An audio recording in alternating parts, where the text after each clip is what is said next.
Labdien, dārza draugi! Šodien jums stāstīšu par bārbeli. Šim vasaras zaļajam košumkrūmam piemīt ne tikai bagātīgums savās krāsās, bet arī citas interesantas īpašības, par kurām šodien jums pastāstīšu vairāk. Ir zināms vairāk nekā 500 dažādas bārbeļu šķirnes, un mūsdienās šis skaistais krūms ir sastopams teju katrā dārzā.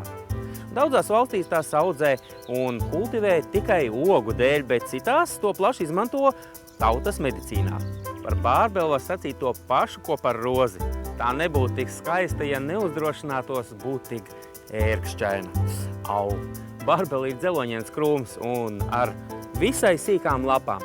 To lapas krāsojas dažādos toņos, sākot no zaļa un visbeidzot ar visdažādākajiem sarkaniem toņiem. Atkarībā no izvēlētās šķirnes šie krūmi izaug gan nelieli, pusmetru augstu līdz pat 2,5 metriem augstiem lieliem krūmiem. Zied maijā, jūlijā ar dažādu toņu dzelteniem līdz pat oranžiem ziediem. Bārbeļu ogas parasti ir sarkanas, bet ir arī sastopamas šķirnes ar tumši zilām vai pat zilmelnām ogām. Nogatavojušās bārbeļu ogas plaši izmantot dažādu ievārījumu, sūlu un mērču gatavošanai, bet negatavs labāk tās neēst. Savukārt koksni izmanto amatniecībā. Mizi pielieto vilnas un ādas krāsošanai dzeltenā un dzeltena-sarkanā nokrāsā, bet bārbeļu augu sula savukārt audumiem krāsošanas procesā piedod rozā nokrāsu. Iesim, parādīšu, kā stāda bārbeles un kā tās formē. Bārbele ir pieticīga, bet vislabāk tā augs sausā, vidēji bagātā, var, protams, arī nedaudz nabadzīgā augsnē, bet tai noteikti ir jābūt ūdens caurlaidīgai. Augam patīk saulaina vieta.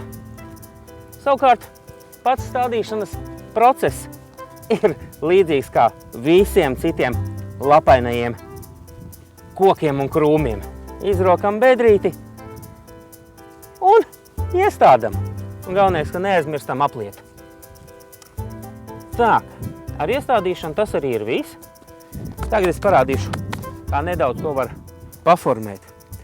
Lai uzturētu vajadzīgo formu, bārbeles ieteicams apgriezt vairākas reizes gadā. Pirmo reizi to var izdarīt martā, pirms ziedēšanas. Savukārt, ja jūs to darīsiet pēc ziedēšanas, tas jau palīdzēs veidot jaunos dzinumus. Un apgriešana te jau ir vienkārši. Ņemam šķēris rokās un vienkārši formējam mums vajadzīgajā formā. Ja tas ir atsevišķi augošs augs, bieži izskatās labi tādas lodveida, puslodveida formas. Manā gadījumā es viņu nedaudz apgriežu, lai krūms veidotos kuplāks. Jauki! Kaut kā tā. Bārbeļu krūmi ir diezgan salisturīgi. Rudenī gan īpaši jaunos krūmiņus ieteicams nomulčēt, lai krasās temperatūras maiņas nenodarītu nekādu kaitējumu to saknēm. Ja arī pavasarī pamanāt, ka tomēr kāds zariņš ir izsausis, tad droši to izgriežiet. Griežiet gan uzmanīgi, galvenokārt tāpēc, lai nesadurtos uz ērkšķiem. Jāatceras, ka bārbele ir ne tikai skaists, bet arī liederīgs augs. To samērā bieži izmanto dzīvžogu izveidei. Pateicoties tam, ka šie krūmi ir blīvi augoši un to dzeloņi ir spēcīgi un asi, ik katrs aizdomāsies vai gribas spraukties tiem cauri. Šodien atvadoties ieteikšu jums redzēt skaisto dabā, arī tik ērkšķainos krūmos. Līdz nākamajai reizei!